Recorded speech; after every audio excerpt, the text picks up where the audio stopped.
اور آقا نے فرمایا جنت میں ایک محل ہے، اس میں سوائے رجب میں روزہ رکھنے والے کے کوئی داخل نہیں ہوگا۔ اور آپ نے فرمایا جنت میں ایک نہر ہے، اس نہر کا نام رجب ہے، اس کا پانی دودھ سے زیادہ سفید ہے اور برف سے زیادہ ٹھنڈا ہے اور شہد سے زیادہ میٹھا ہے، اور جو رجب میں چاہے ایک روزہ بھی رکھ لے اللہ اس نہر کا پانی اسے پلائے گا۔ یہ غصے کو ٹھنڈا کرنے والی چیزیں بتا رہا ہوں۔ ابو دردہ رضی اللہ تعالیٰ عنہ نبی کریم صلی اللہ تعالیٰ علیہ وسلم کا ارشاد، جو رجب میں ایک روزہ رکھے اور اس نے اپنی تمام عمر روزے رکھے، چاہے تمام عمر روزے رکھے اور شب بیداری کرے، اللہ کی عبادت گزاری، اگر اس نے رجب میں ایک روزہ رکھ لیا آسمان سے ندا کی جاتی ہے، اے اللہ کے ولی، امت عظمیٰ کی خوشخبری سن، موت کے وقت اس کو شربت پلایا جائے گا، جنت کا شربت پلایا جائے گا، وہ سیراب مرے گا، قبر میں سیراب حاصل ہوگا اور اس سے سیراب نکلے گا، قبر کی پیاس سختی سے بچ جائے گا، موت کی پیاس اور سختی سے بچ جائے گا۔ اور یہ فرمایا یہ کرامت صرف آقا کی امت کو ملی ہے۔ حضرت ثوبان فرماتے ہیں ایک دفعہ آقا چند قبروں پر سے گزرے، رو دیے۔ ثوبان نے پوچھا تو آپ نے فرمایا میں نے اللہ سے دعا کی کہ ان کے عذاب میں تخفیف ہو جائے، اور ثوبان اگر یہ لوگ رجب کا ایک روزہ بھی رکھ لیتے اور ایک رات عبادت کر لیتے ان پر کبھی عذاب نہ ہوتا۔ اور ایک رات سے مراد صرف رات نہیں ہے، ساری رات یہ ابھی عبادت کر رہے ہیں، ہاں یہ نہیں ہے ساری رات، شام ڈھلتے ہی مغرب کے بعد رات ہو جاتی ہے رات کا کچھ حصہ ابھی آج جیسے شب جمعہ میں ہے، رجب میں آج عبادت کر رہے ہیں، آپ کو خوش قسمتی ہو، مبارک ہو، عبادت کر رہے ہیں، ابھی مغرب پڑھی، ابھی ہم ذکر کریں گے، عبادت کریں گے، اللہ کا ذکر کریں گے، پھر عشاء پڑھیں گے، دعا مانگیں گے، یہی تو عبادت ہے۔ میں کہ اگر یہ لوگ رجب میں ایک روزہ بھی رکھ لیتے اور عبادت کر لیتے کسی رات کی، ایک رات کی، تو ان پر عذاب نہ ہوتا۔ میں نے عرض کیا یا رسول اللہ صلی اللہ علیہ وسلم، کیا صرف ایک روزہ اور ایک رات کی شب بیداری سے عذاب قبر نہ ہوگا؟ فرمایا ہاں، قسم ہے اس کی ذات کی جس کے قبضے میں میری جان ہے، کوئی مسلمان مرد ہو یا عورت ایسی نہیں رجب میں ایک روزہ بھی رکھ لے اور ایک رات کی شب بیداری کرے مگر اللہ اس کے لیے 1 سال کی عبادت لکھے گا جس میں اس نے روزہ رکھا اور شب بیداری۔ 1 سال وہ جس میں ساری رات جاگا اور سارا دن روزہ رکھا، اتنا ثواب ملے گا۔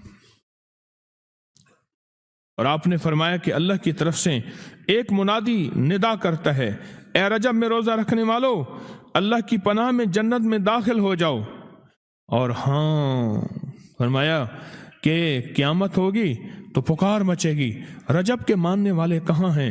اس وقت حجاب کے اندر سے ایک نور نکلے گا جس کے پیچھے سے جبرائیل، میکائیل، اسرافیل ہوں گے، یہاں تک کہ رجب کے ماننے والے اس نور سے گزر کر پہنچ جائیں گے جو ان کے لیے تیار کیا ہوگا اور اللہ کو سجدہ کریں گے۔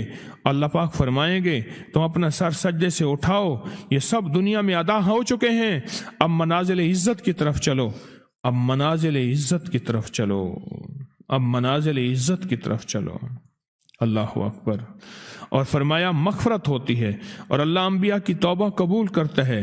اس رجب کے ایک روزے اور ایک تھوڑی سی عبادت سے اللہ اولیاء کو دشمنوں سے چھڑاتا ہے، اور 3 چیزیں اللہ کے ذمہ ہیں، معافی، باقی عمر کی عصمت، اور تیسری یہ کہ بڑی پیشی، یعنی روز قیامت پیاس نہیں لگے گی، روز قیامت پیاس نہیں لگے گی۔ یہ چھوٹی چھوٹی راتیں، یہ چھوٹے چھوٹے دن، یہ چھوٹے چھوٹے لمحے آتے ہیں، اور آتے اس لیے ہیں کہ ہمیں کچھ دے جائیں، اگر اس کا غصہ ہے بھی ٹھنڈا ہو جائے، اگر اس کی ناراضگی ہے بھی ٹھنڈی ہو جائے۔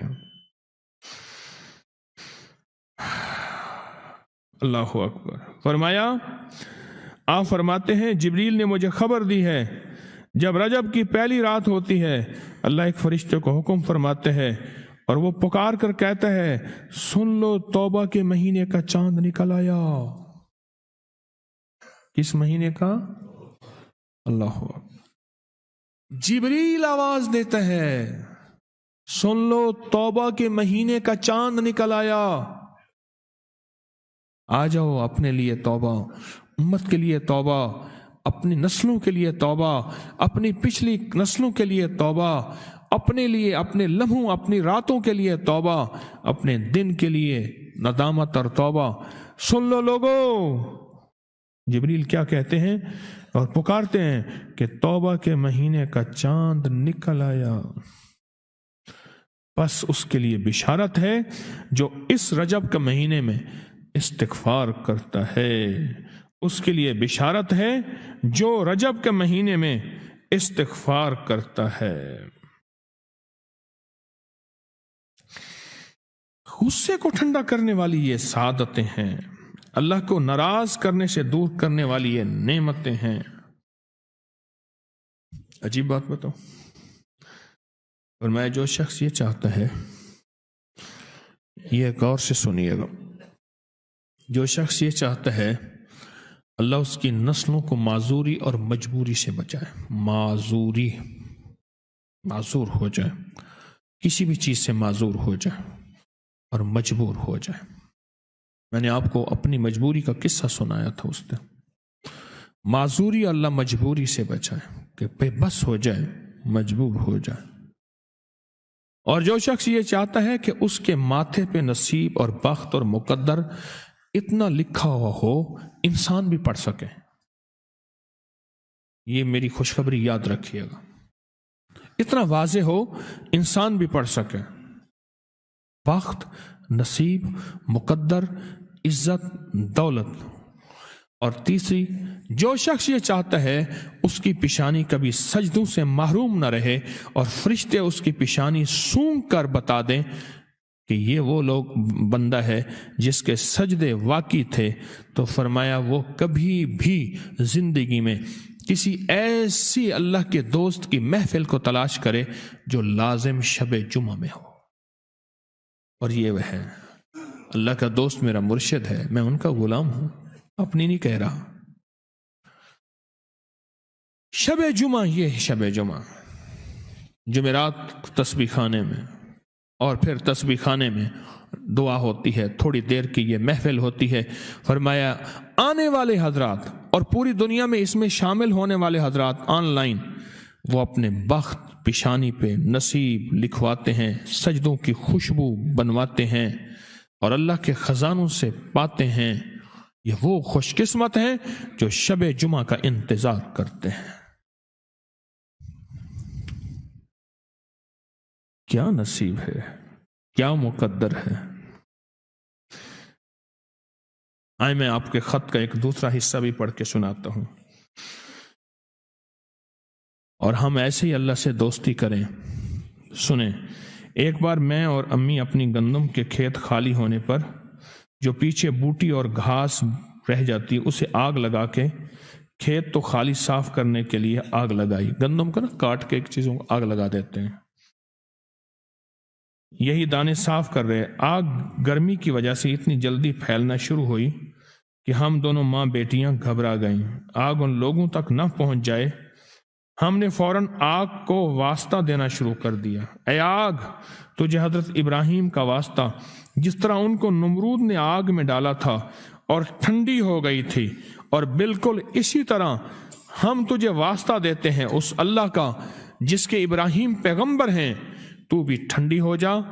ہمارا مقصد کسی کو نقصان پہنچانا نہیں، تو بھی اتنی ہی جلدی ٹھنڈی ہو جا۔ اچانک پورے کھیت کی آگ بجھ گئی، حیران ہو گئے، پورا کھیت شعلوں سے بھڑک رہا تھا۔ رحمت جوبن پہ آئی اور پریشانی ختم ہو گئی۔